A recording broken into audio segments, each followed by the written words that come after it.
सर्वशक्तिमान पिता परमेश्वर, तेरा धन्यवाद करते हैं प्रभु कि तूने हमें ये मौका दिया कि हम तेरे दुखों को हम याद कर सकें पिता परमेश्वर, और यूं ही खुदाबंद ये दिन ना जाने दें। अपने हृदय में पिता परमेश्वर तेरे दुखों को महसूस करे, और ये महसूस करे प्रभु कि तूने दुख उठाए क्यों थे, क्योंकि तू हमसे प्यार करता था, तू नहीं चाहता था कि हम नष्ट हो प्रभु, इसलिए तू संसार में आ गया। और पिता परमेश्वर तूने हमें जगत के अंत तक साथ रहने का वायदा भी किया पिता परमेश्वर, और धन्यवाद देती हूँ पिता परमेश्वर कि तूने हमारे खातिर अपनी जान सलीब पे दी थी प्रभु। मैं प्रार्थना करती हूँ इस समय के लिए, इस माहौल के लिए पिता परमेश्वर, जबकि संसार में हाहाकार मचा है प्रभु ये कोरोना वायरस के लिए प्रभु।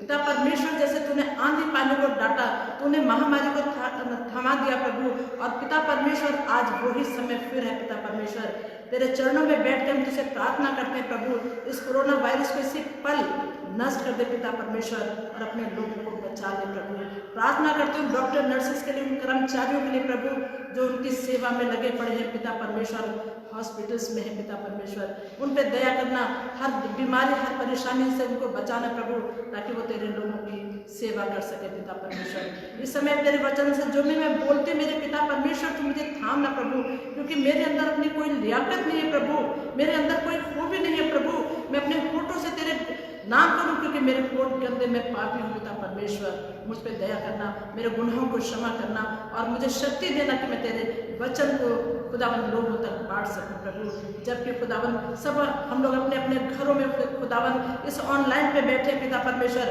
खुदावन इस समय तू हमारे साथ है, भले ही तेरे भवन बंद हो गए लेकिन तू हमारे हृदयों से दूर नहीं है, तू हमारे हृदय में वास करता प्रभु, इसलिए हम तेरे वचन को सुनने और सीखने पाए। मसीह यीशु के नाम से मांगते सुनो कबूल कर, आमीन। यहाँ पे हम देखते कि आज सारे संसार में गुड फ्राइडे मनाया गया, परमेश्वर के भवन बंद है, बहुत से पवित्र स्थान बंद हैं। इसमें मैं तो दो तरीकों को लेके चलती हूँ कि यीशु मसीह ने क्या कहा, आनंदित रहो, मैं फिर तुमसे कहता हूँ आनंदित रहो। हमें हर प्लेस में हमें आनंद रहना है, हर जगह हमें आनंद रहना।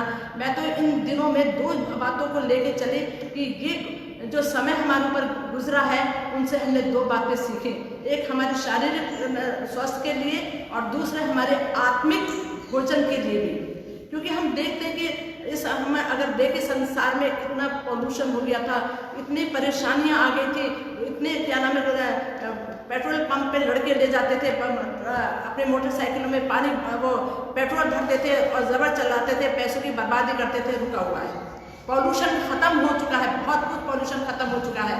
और क्या दूसरी तरफ ये है आत्मिक तौर पे लोगों के पास समय नहीं रहा था कि वो परमेश्वर के नजदीक आए, लोगों के पास समय नहीं रहा कि उसके चरणों में 2 मिनट बैठ सके। सुबह उठे जल्दी मुँह हाथ धोया, एक आयत पढ़ी और नहीं भी पढ़ी और अपने कामों को भाग गए, ये आलम रहता था। इसलिए परमेश्वर ने चाहा कि उसे समय हम दें, अपने घरों में बैठकर हम उसे दें। मैंने इस समय बहुत सी किताबें पढ़ी, बहुत सा समय लोगों के पास परमेश्वर ने दिया है, तो ये हमारे आत्मिक खुराक के लिए बहुत अच्छा समय है कि जबकि हम अपने घरों में बैठे हैं तो हम परमेश्वर के वचन को पढ़ें, परमेश्वर के नज़दीक आएँ, और अपने गुनाहों की सबसे बड़ी बात हमें मौका मिला है कि हम उससे तौबा मांगें, क्योंकि गुनाह बहुत बढ़ चुके हैं, और जब जब गुनाह बढ़ते हैं तब तक विपत्ति संसार में आती है। नूह के समय में भी आप लोगों ने देखा, जिस समय बहुत ज़्यादा पाप बढ़ गया था तो उसने क्या करा, पानी से हलाक कर दिया। क्यों ना, निनवे शहर में बहुत पाप बढ़ गया था, उसने उस समय भी ये कहा मन फिरा लो वरना मैं 40 दिन के बाद इस निनवे को नष्ट कर दूंगा। लोगों ने उसकी बात, उसके यूना की बात मानी और अपने अपने पापों को से पछतावा किया। आज वही समय हमारे पास फिर लौट कर आया कि हम अपने पापों को मान लें और ये ध्यान दें कि किस तरीके से हम परमेश्वर के नज़दीक आ सकते हैं। आज गुड फ्राइडे, और मैं सबसे पहले कहती हूँ गुड फ्राइडे है क्या।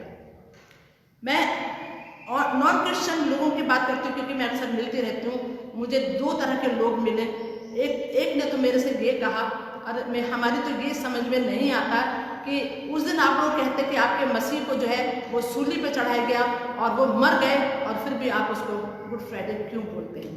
दूसरी तरफ एक मोहम्मदन निवासी मुझसे मैं बातचीत कर रही थी, उसने मेरे से कहा कि जी हमने तो ये पढ़ा, हमारे यहाँ तो जाने इसमें लिखा, हमने तो ये पढ़ा कि जिस समय यीशु को क्रूस पे लटकाने के लिए जा रहे थे उसी समय उसको तो हटा दिया गया, किसी और को चढ़ा दिया गया। मतलब तरह तरह की बातें। तो मैंने दोनों का ही जवाब दिया। मैंने बाइबल पढ़ी और आप यकीन जानिए कि मुझे बाइबल में वो हिस्सा मिला।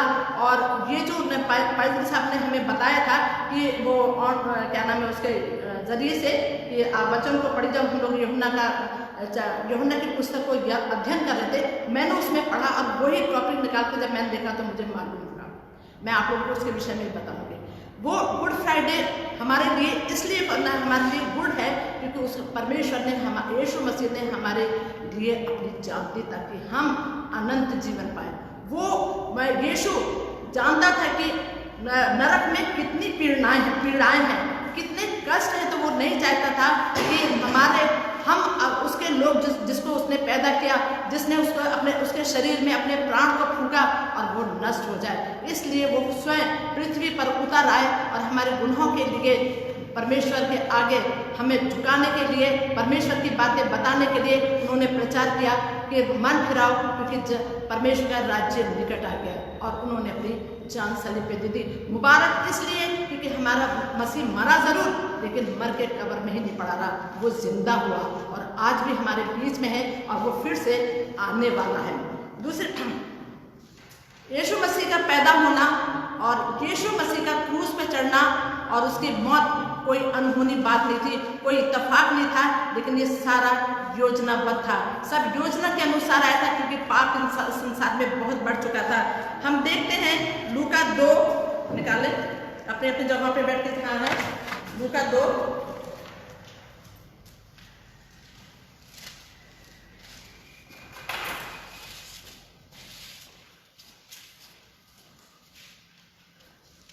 उसकी 27वें आयत हम देखते हैं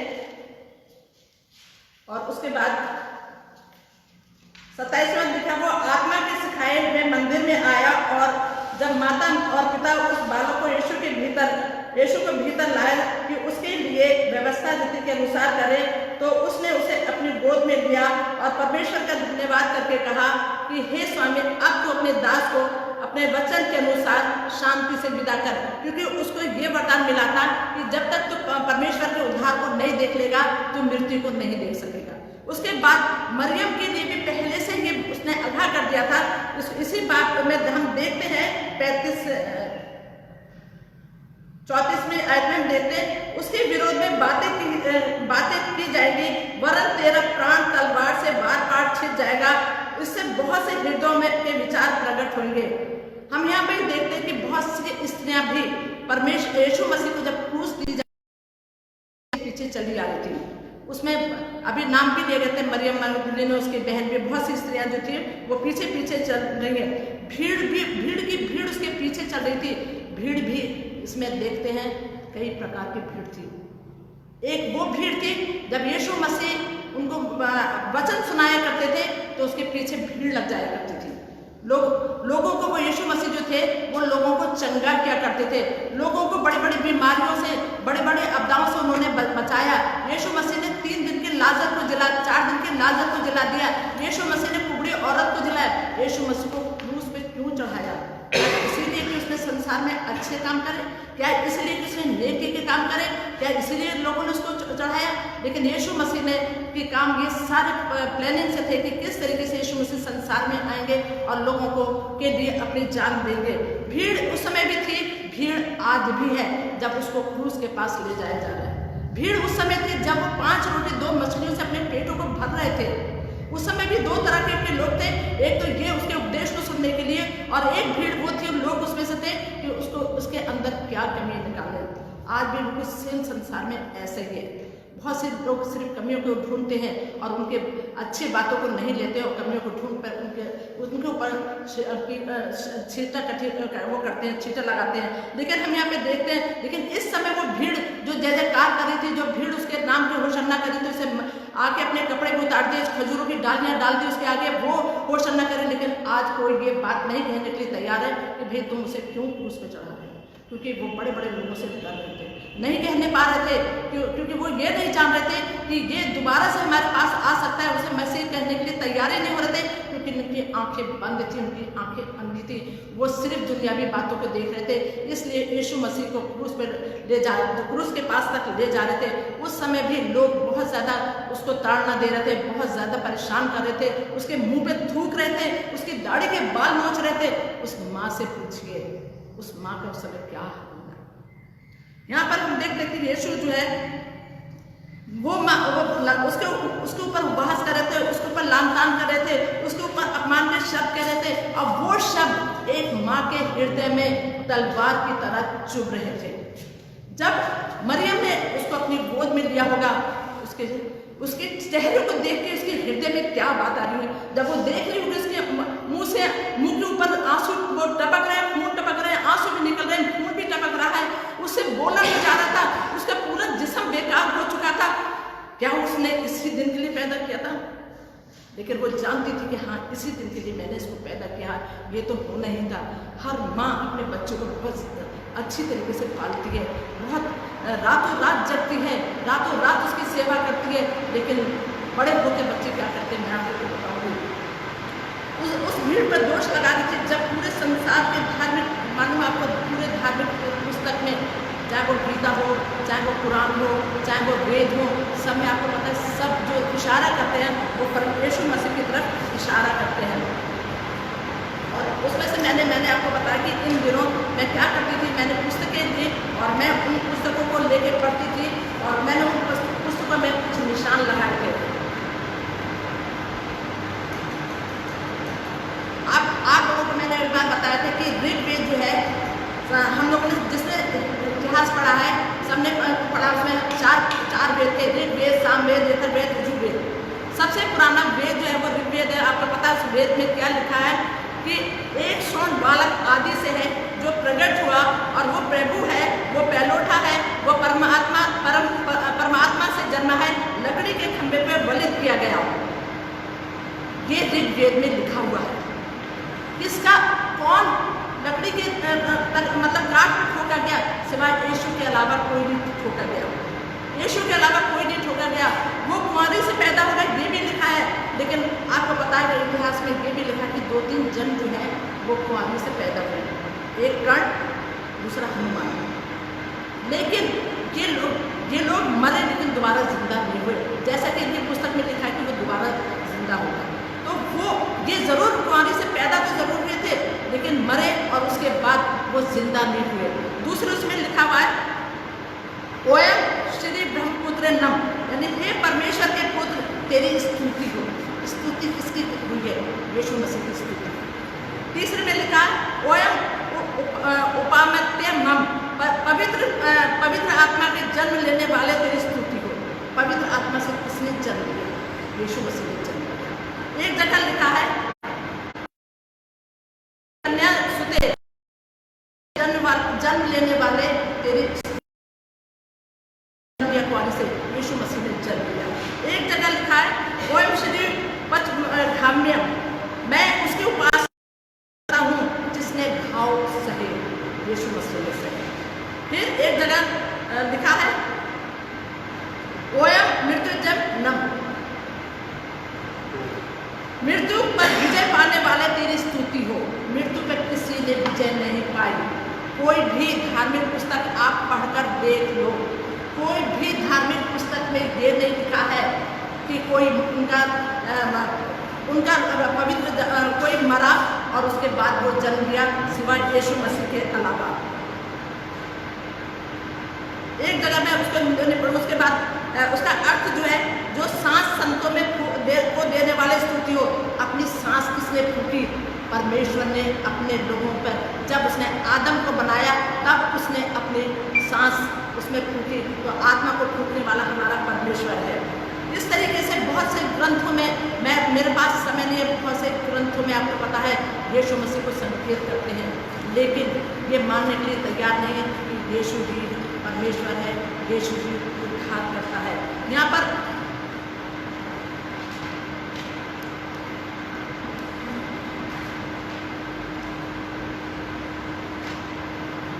यीशु अपना कर्तव्य भी पूरा करते हैं।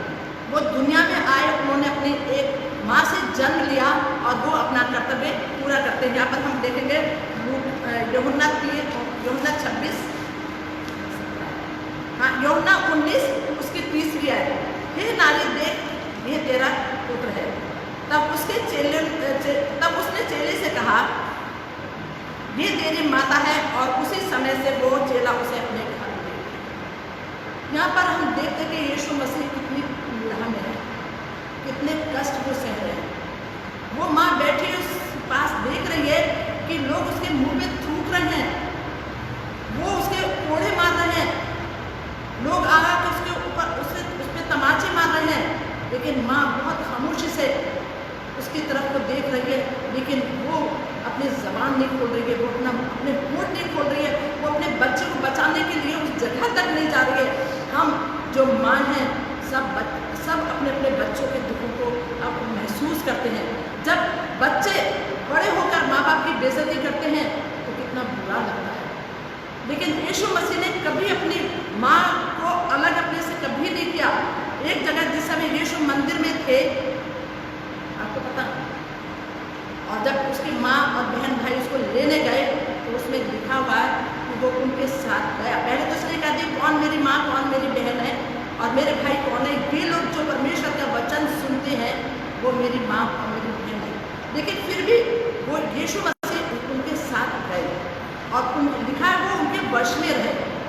ये पर यीशु मसीह हमें जाते जाते ये सिखा गए, उन बेटों को उन बेटियों को सिखा गए कि माँ का हक हमें मरते दम तक निभाना है। नीति वचन में लिखा है कि जो अपने पिता का निरादर करता है, जो अपनी माँ की बेइज्जती करता है, तराई के कौवे इसकी आँख को नोच के खाएंगे। आप लोग पढ़ लेना, नीति वचन में लिखा हुआ है, मैं आपको बताऊँ। यीशु मसीह ने अपना फर्ज बखूबी निभाया। वो हमें एक वो दे गए पैगाम दे गए हैं कि ऐ लड़कों अपने माता पिता की इज्जत करो, ऐ लड़कों अपने माता पिता को जब वो बूढ़े हो जाए उन्हें घर से ना निकालो, ऐ लड़कों अपने माता पिता के दुखों को देखो और उनकी सेवा जी भर के करो। और उस समय भी जब यीशु मसीह ने देखा कि मेरी माँ अकेली रह जाएगी, हालांकि उसके और भी बहन भाई थी, लेकिन यीशु ने अपना फर्ज समझा। उसने कहा कि जब मैं पहले उठाऊँ तो मेरा फर्ज पहले बनता है, मेरा फर्ज बनता है कि मैं संसार में चला जाऊँगा तो मेरी माँ का क्या होगा। उसने यूहन्ना से, उसने नाम नहीं लिखा लेकिन चेला लिखा है, लेकिन क्योंकि वो सबसे ज़्यादा यूहन्ना को प्यार था, यूहन्ना से उसने कहा और सबसे पहले अपनी माँ से कहा। हम ये देखते हैं वो अपना संबंध अपनी माँ से दुनियावी तौर पर खत्म करता है। एक जगह पे और जब उसने काना गलील में दाख रस बनाया था और जब उसकी माँ ने कहा कि उनका दाख रस खत्म हो गया है, उसने कहा कि नारी अभी मेरा समय नहीं है। वहाँ पर भी मरियम ने कुछ नहीं कहा, उसकी माँ ने कुछ नहीं कहा, सिर्फ चेलों से यही कहा कि जो कुछ भी तुमसे कहे वही करना। आज भी सारे वचन हमारे पास है, वही आज भी यीशु मसीह, आज भी परमेश्वर हमारे लिए बहुत कुछ इस वचन में कह रहा है कि तुम्हें क्या करना है। हमें वचन में पढ़ना, हमें वचन के नज़दीक रहना है।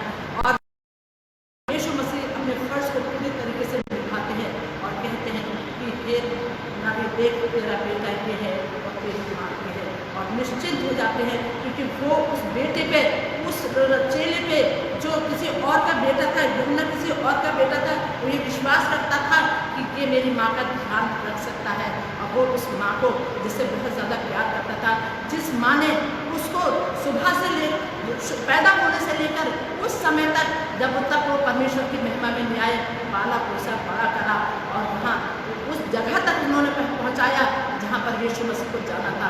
हम लोग धन्य लोग हैं कि हम ऐसे ईश्वर को पूछते हैं। हम धन्य लोग हैं जब उस यीशु मसीह को पूछते हैं जिसने हमारी खातिर अपनी जान दी। कोई भी मित्र, कोई भी माता पिता, कोई भी पड़ोसी किसी के लिए कोई जान नहीं देता, सिर्फ यीशु मसीह ने हमें हमारे लिए जान दी ताकि हम बचाए जाए। लेकिन अब लिखा है, वचन में लिखा है, पहले तो वो पापियों के लिए आया, लेकिन अब धर्मियों के लिए आएगा। तो अजीजों, हमें ये देखना है कि इन दिनों में जितना हो सके आपके पास समय ही समय है। अब आप नहीं कह सकते कि हमारे पास समय नहीं है। कोरोना वायरस फैला हुआ है, दुआएं करते रहे लोगों के लिए, और जो समय हमें अपने घर में मिलता है हम प्रार्थना में अधिक से अधिक प्रार्थना में बिताएं, अधिक से अधिक वचन पढ़ने में लगाएं। बहुत सी बातें हमें जब हम पढ़ेंगे तो कहेंगे अच्छा ये भी लिखा है, अच्छी हो जाए, क्योंकि हमारे पास समय नहीं रहता है। हम देखिए थोमा ने क्या कहा था जब यीशु मसीह ने कहा पहले मैं जा रहा हूँ ताकि तुम्हारे ये तैयार करूँ, जगह तैयार करूँ ताकि मैं जहाँ रहूँ तुम भी रहो और मैं अपने पिता के पास जा रहा हूँ। फिर उसने से कहा पिता को मुझे दिखा दो। और फिर यीशु मसीह ने ये भी कहा मार्ग, सत्य और जीवन। मैं यहाँ पर एक बात कहती हूँ कि मैं थोमा का धन्यवाद करती हूँ। ध्यान से सुनिए, मैं थोमा का धन्यवाद करती हूँ क्योंकि उसने क्या कहा था यीशु मसीह से कि प्रभु तू कहाँ जा रहा है, तो हम कैसे जाने कि मार्ग कौन सा है।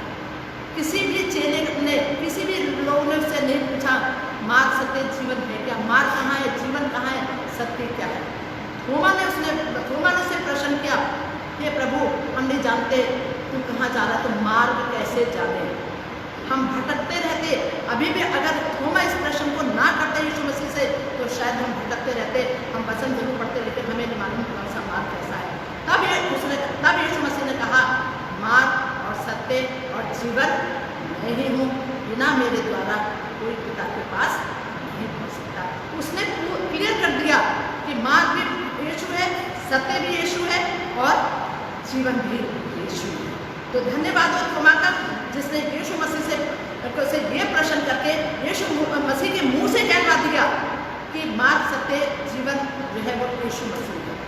दूसरी तरफ मैंने इससे पहले बताया था कि बहुत से लोग किसी पुस्तक में लिखा और नहीं, मैं नहीं जानती कि जिस समय यीशु को क्रूस पे चढ़ाया गया था तो उस समय यीशु मसीह को तो हटा दिया गया था क्योंकि वो परमेश्वर के पुत्र थे और उसकी जगह दूसरे चढ़ाया नहीं। यहाँ भी हम देखते थे थोमा शक की मिजाज का था। उसने क्या, जब यीशु मसीह जो थे वो लोगों के बीच में था और इससे पहले मैंने ये कहा था कि कब्र का पत्थर हटा हुआ था। जब वो जिंदा हुए तो कब्र का पत्थर हटाने की कोई ज़रूरत नहीं थी क्योंकि वो इतनी सामर्थ्य रखते थे कि वो बंद दरवाज़ों में, ताला लगे दरवाज़ों में भी आ जाया करते थे। लेकिन ताकि दुनिया उस कब्र के अंदर को देख सके कि इसमें यीशु मसीह नहीं है, वो जिंदा हो चुके। यहाँ भी जब यीशु मसीह चेलों के बीच में थे, दरवाजे बंद थे, लिखा हुआ दरवाजे बंद थे और वहाँ पर जब यीशु मसीह ने आए और उनका तुम्हें शांति मिले। और बाद में जब उन चेलों ने थोमा से कहा कि हमने यीशु मसीह को देखा है, यीशु मसीह हमारे बीच में आए थे, तो उसने क्या कहा, मैं विश्वास नहीं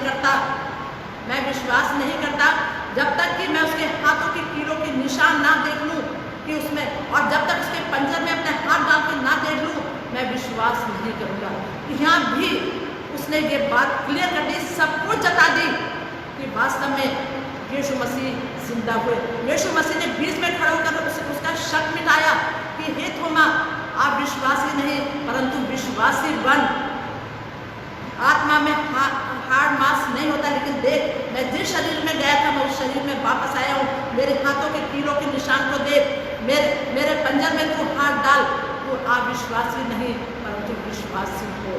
और धन्य, उसके बाद कहा है धन्य है वो जिन्होंने बिना देखे विश्वास किया है।